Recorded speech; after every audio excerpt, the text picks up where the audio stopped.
So this is just a quick video on how to deal with sticky situations when it comes to the kids and their behaviours. So there are a few kind of common occurrences that happens, and we'll just go through, how to deal with that and some good techniques and strategies to get through the day. So the first one is when your kids are really distracted, or they won't sit still. Some of the equipment we have, very exciting, very fun, so they might really want to fidget with them. But we have to get through the questions and the stations first. So Caitlin, do you have any good tips? Yeah, I think you'll get to know your group fairly quickly because you tend to rotate with the same group as one of the options when you're doing your stations. And if you know that you have a group of very distracted kids, you can definitely leave the equipment far away from them first, and you tell them before they move to their next station that we're not touching any of the equipment. You need to listen to what I'm saying. We're going to learn some things first, and then we can have a play. So you can definitely sort of defer them from reaching for the equipment first. Yeah, so another thing that you can do, especially if they're already distracted and they're already playing with this stuff, is a lot of schools will have sort of like 1, 2, 3, eyes on me, what's like the clapping thing. Caitlin's also suggested doing star jumps before. Anything to sort of like bring the focus back away from like all the stuff, and then they can focus on something else, and then you can start sort of have a bit of a restart. Yeah, so the star jumps idea is a really good way after like a plastering station or something that's very high energy, just to expend some of that energy and get them to refocus on the station. Yeah, and it's also a really good way of like keeping your kids engaged after you finish early, if that ever happens. So yeah, sometimes you can also like hop to different stations just to get some of the energy out. So you can say, this time we're going to do like really wide steps, and then you do that, and it helps to like build a sort of like team vibe within the group because you're doing the same thing. So speaking of engagement, some kids tend to be overly engaged and they try to answer every question. So for me, I personally ask them to take turns to answer questions. And yeah, what do you guys do? Yeah, very similar sort of techniques, like actually using their names. So get to know your kids' names in your group and using their names to engage them and give everyone a chance, as you were saying, to answer. And also use a hand up system rather than everyone just shouting out their answers. So ask them to put your hands up if you've seen this or if you've done this, and then use the kid's name like Caitlin said. And also make sure to try and establish that sort of rule from the start. Yeah. So what sometimes happens is you'll just let your kids answer whatever, and then when they get really loud you say hands up, and then they're a bit confused because you didn't make them do their hands up before. So even if it's like a quiet group of kids, it's always good to get them to put their hands up, just in case they get a bit more rowdy once they get to know you.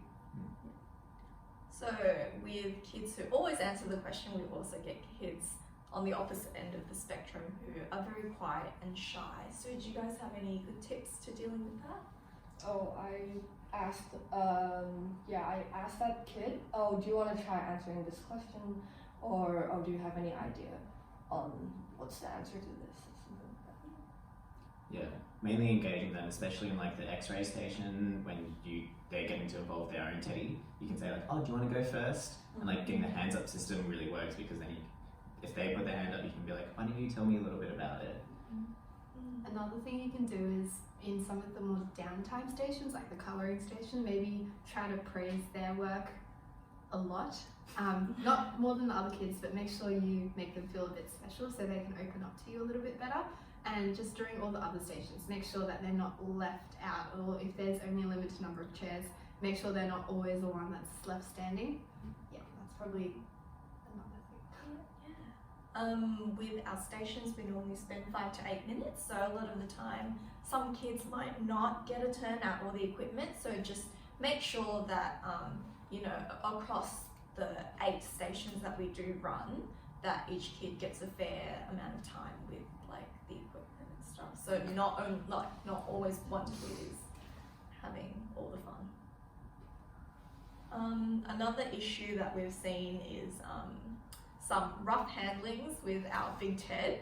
So a lot of the time the kids will poke at Big Ted or like pull like his costume. So do you guys have any tips for that?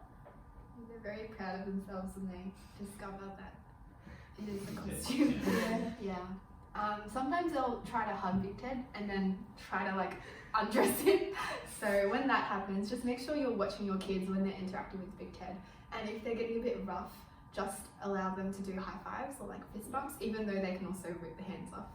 No, that's rip the costume off that way as well. So if someone's being super rough with Big Ted, maybe ask Big Ted to come back a bit later, or explain to them that Big Ted has feelings, and yeah, that usually gets to them because their teachers always talk about like not bullying, being really nice. So yeah, you can do that. And teachers is another good point as well. There are often at least 2 or 3 teachers walking around, so if you do get into a bother, they're always there to help you.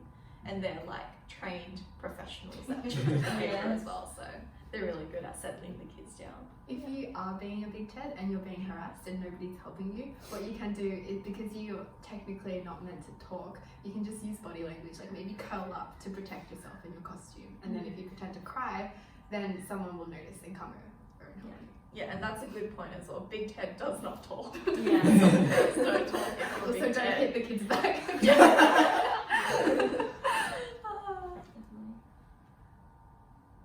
So one last point that is quite difficult as committee members as well, and as people who have been running the stations for a couple of years, is dealing with when kids bring up family injuries or like recent deaths in the family during the station.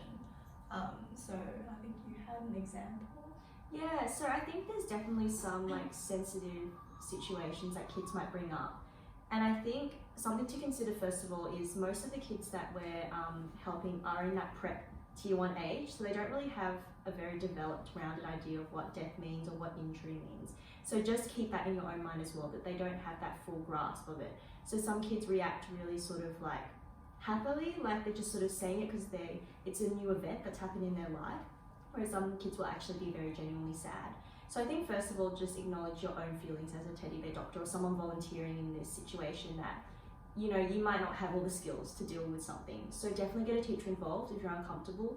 And if you don't want to say anything, it's fine that you don't feel comfortable as well. So just keep in check with yourself. But I think the first thing to do is be sensitive to the child, first of all. Like show your emotions, like show them that you care, that you heard them, that you understand, and then maybe go to a friend like your teddy bear doctor partner or go to a teacher following that. Great tips. Alright, so thanks so much guys for watching this video series. I hope you guys learned something. We've also definitely learned something, how to make videos. We hope to see you guys in some future Teddy Bear Hospital events.